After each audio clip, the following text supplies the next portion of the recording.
मित्रांनो, मार्केट पडल्यानंतर ना कित्येक कंपन्यांचे स्टॉक्स पण किंवा त्यांच्या प्राइस पण खालच्या लेवलला आलेत. पण तुम्हाला नेहमी प्रश्न पडतो का की अरे ह्या पडत्या मार्केटमध्ये पण असं काय असेल का याच्यामध्ये की त्यांची प्राइस जास्त पडत नसेल याच्यामध्ये? तर मित्रांनो, काळजी करू नका. आज इन डेप्थ मध्ये अशी माहिती देणार आहे तुम्हाला की भारतातील शेअर मार्केट क्रॅश दरम्यान फार कंपनी आहेत की ज्याच्यापासून बचाव होतात किंवा वाचतात. म्हणजे काय तर फॉल मध्ये त्यांच्यामध्ये जास्त पडझड होत नाही. काही सेक्टर्स आणि कंपन्या मजबूत फंडामेंटल रिस्क मॅनेजमेंट मॉडेल्समुळे त्या फॉल्स पासून वाचतात आणि बाजारातील क्रॅशचा चांगल्या प्रकारे सामना करतात. मग आता हे सगळं आपल्याला डिटेल शिकायचं आहे. इन डेप्थ मध्ये सगळी माहिती सांगतो. असे काही 4 फॅक्टर्स आहेत, कुठल्या गोष्टी आहेत त्याच्यामध्ये लक्ष द्या, तुम्हाला पण समजेल. स्टॉक शोधताना, चांगला डिसिजन घेताना.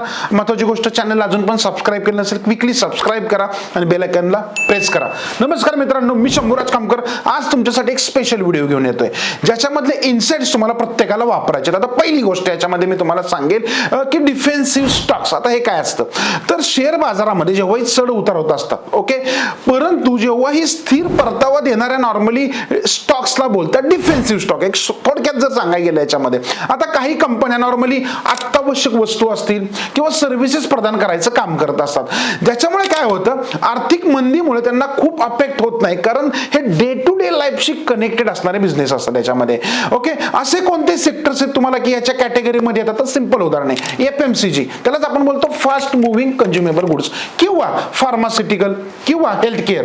नॉर्मली तुम्हाला प्रश्न पडेल अरे खरंच का? तर विचार करा, कोरोना सारखी कंडिशन बघा, सगळं जगातल्या मधले कंपन्या मोठमोठ्यांचे स्टॉक क्रॅश झाले होते, पण एकच सेक्टर असं होतं त्यावेळेस चांगलं परफॉर्म करत होतं आणि महत्वाची गोष्ट त्या सगळ्या कंपन्या पण चालू होत्या. का तर ही डे टू डे लाईफ मध्ये लागणारी गोष्ट आहे जी नॉर्मली बंद ठेवता येत नाही.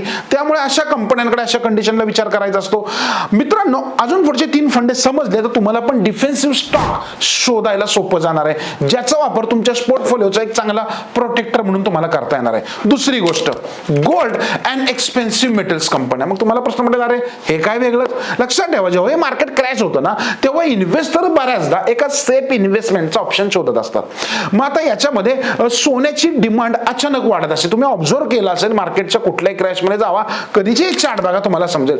त्याच्यामुळे काय होतं बाजारातील क्रॅश दरम्यान सोन्याची किंमत वाढते आणि हल्ली आपण ऐकलंच असेल की 1 तोळा सोनं जवळपास 91,000ला पण क्रॉस करून वर गेलं. का झालं बाबांनो? तर मार्केट पडतं तर तिकडची मागणी वाढत असते. आपली भारतीय लोकांची ओढ जास्त सोन्याकडे आहे, तेव्हा अनसर्टन फायनान्शियल कंडिशन्स आपल्यावर येतात, तेव्हा हे सोनं उपयोगी ठरतं. म्हणजे काय तर तुमच्या पोर्टफोलिओमध्ये सोन्या रिलेटेड, प्रिशियस मेटल रिलेटेड काही ना काही कंपन्या असणं गरजेचं आहे. भले तुम्ही डायरेक्ट इन्व्हेस्टमेंट करत असाल, परंतु जर स्टॉक मार्केटचा विचार करताय, असे स्टॉक्स तुम्हाला या फॉल मध्ये वाचवतील, तुमच्या पोर्टफोलिओला बॅलन्स करायचं काम करतील. मग आता प्रश्न पडेल 3 नंबरचं असं कुठलं सेक्टर आहे की जे एक डिफेन्सिव्ह म्हणून काम करत असतात? तर मित्रांनो बघा, मार्केट क्रॅशचे विविध ऑप्शन्स असतात. म्हणजे मार्केट क्रॅश कधी इंडियन असेल किंवा बाहेरचा असेल, परंतु आयटी आणि सॉफ्टवेअर कंपनीज ह्या खूप महत्वाच्या असतात अशा कंडिशनला.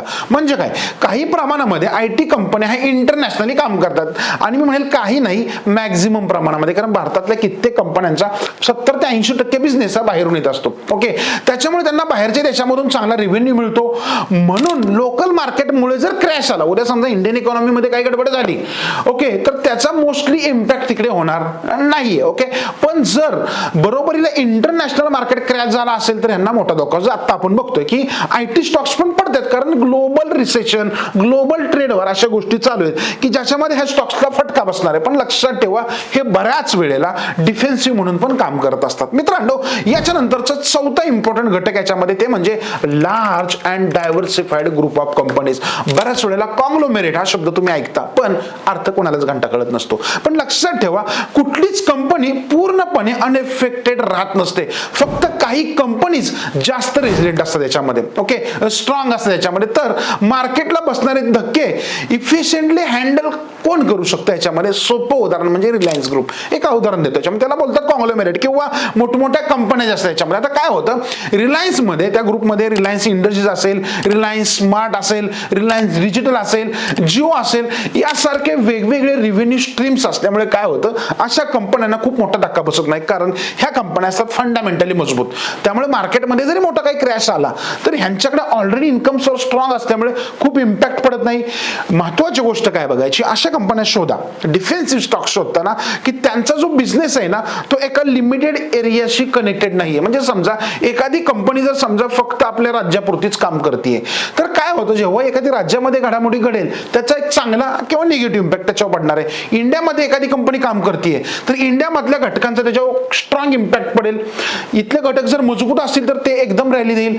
जगामध्ये काही गडबड झाली तर त्याला इम्पॅक्ट जाणवणार नाही. पण ही जर कंपनी ग्लोबली काम करत असेल तर त्या पद्धतीने त्या प्रत्येक घटकाचा इम्पॅक्ट त्याच्यावर पडत राहील. म्हणजे काय, जेवढी कंपनी वेल डायव्हर्सिफाईड असेल तेवढी याच्यामध्ये शोधायचा प्रयत्न करा. तर मित्रांनो, एक सिंपल फंडे सांगितले, 4 गोष्टी याच्यामध्ये लक्ष द्या. हे जर तुम्हाला समजलं, तुम्हाला पण डिफेन्सिव्ह स्टॉक्स चांगल्या पद्धतीने शोधता येतील, जे तुमच्या पोर्टफोलिओला अशा मार्केटमध्ये बचाव करतील. मग आता मला सांगा बरं, ह्याच्यामध्ये तुम्ही काय शिकला, कशा पद्धतीने स्टॉक निवडणार, आणि तुम्हाला पण असे फंडे इन डेप्थ मध्ये शिकायचे असतील, अजून जाणून घ्यायचं असेल तर लक्षात ठेवा, मी हे सगळं तुम्हाला फ्री मध्ये सांगणार आहे. सिंपल तुम्हाला खाली दिलेल्या लिंकवर जायचंय, एक डीमॅट अकाउंट ओपन करायचं. डीमॅट अकाउंट ओपन केल्यानंतर ना आम्ही काम करतोय की तुम्ही कशा पद्धतीने मार्केट चांगल्या पद्धतीने शिकू शकता, एक फ्री कोर्स मी तुम्हाला याच्यामध्ये देणार आहे. तर आजच खाली दिलेल्या लिंकवर जावा, तुमचं डीमॅट ओपन करा आणि अशा चांगल्या कंपन्या स्वतःसाठी निवडायला, स्वतःच शिकायला सुरुवात करा. धन्यवाद.